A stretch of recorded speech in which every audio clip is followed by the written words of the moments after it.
as we begin to prepare ourselves mentally and spiritually for this Life of Johnson read-along project, I want to just do one really quick video that highlights a particular scene from the book. It's about 1/3 of the way into the book, but I think it's really helpful in terms of introducing the character of Johnson, his eccentricities, the character of Boswell, the role he plays in this story, and the relationship between the two of them. So we read, quote, "I have known him at times exceedingly diverted at what seemed to others a very small sport." End quote. That is James Boswell talking about Samuel Johnson. And he's saying that at times, Samuel Johnson will find something extremely funny, and other people will not find it very funny. And as we're going to see in the following paragraph, that this is quite the understatement that Boswell is engaging in here. I also find it interesting the way this is like one of these reveal moments. We're about 1/3 of the way through the book, and Boswell's like, I now am going to reveal to you something new, which I have not yet had an opportunity to mention about my illustrious friend, Samuel Johnson. And so the scene here is that Samuel Johnson and James Boswell are dining at the house of this one Mr. Chambers. So the episode that we're reading continues. Quote, "He," that is Samuel Johnson, "now laughed immoderately, without any reason that we could perceive, at our friend's making his will." End quote. Okay, so that's the scene. His friend, this guy, Mr. Chambers, is making a will. And for no reason that anyone can understand, Samuel Johnson is cracking up. He finds that hysterical.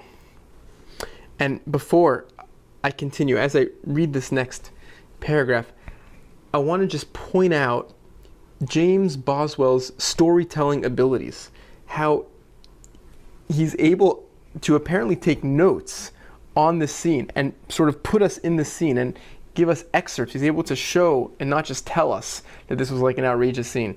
He doesn't focus on the reactions that the people have. We're sort of left to imagine those, but it's the actual transcript of what Johnson is saying. So,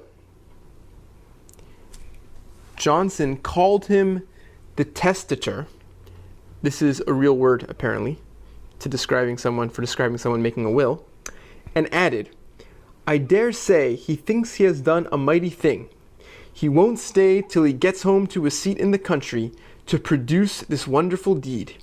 He'll call up the landlord of the first inn on the road, and after a suitable preface upon mortality and the uncertainty of life, will tell him that he should not delay making his will.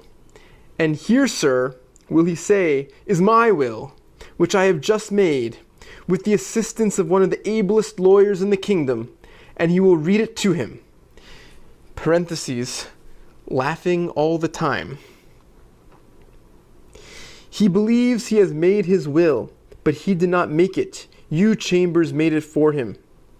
I trust you have had more conscience than to make him say, quote, being of sound understanding. Ha ha ha. I hope he has left me a legacy. I'd have his will turned into verse, like a ballad." End quote. And so Johnson is just going off. It's just going off in his own world, apparently. For some reason, he finds this funny, and he's like invented this whole bizarre, absurd narrative about mortality and this guy who's at the table with him going around telling people about his will. It's like, it's wild. It's totally nuts. And Boswell does such a brilliant job at transcribing the scene, at creating the scene, but he leaves us to imagine the reactions of people, the discomfort, the awkwardness in the room. He continues, quote, "Mr. Chambers did not by any means relish this jocularity upon a matter of which pars magna fuit, footnote, he was no small part," meaning Mr. Chambers is not happy that Johnson is laughing at this will that Mr. Chambers wrote up. And so continuing, and seemed impatient till he got rid of us. Okay, so Mr. Chambers gets rid of Samuel Johnson and James Boswell.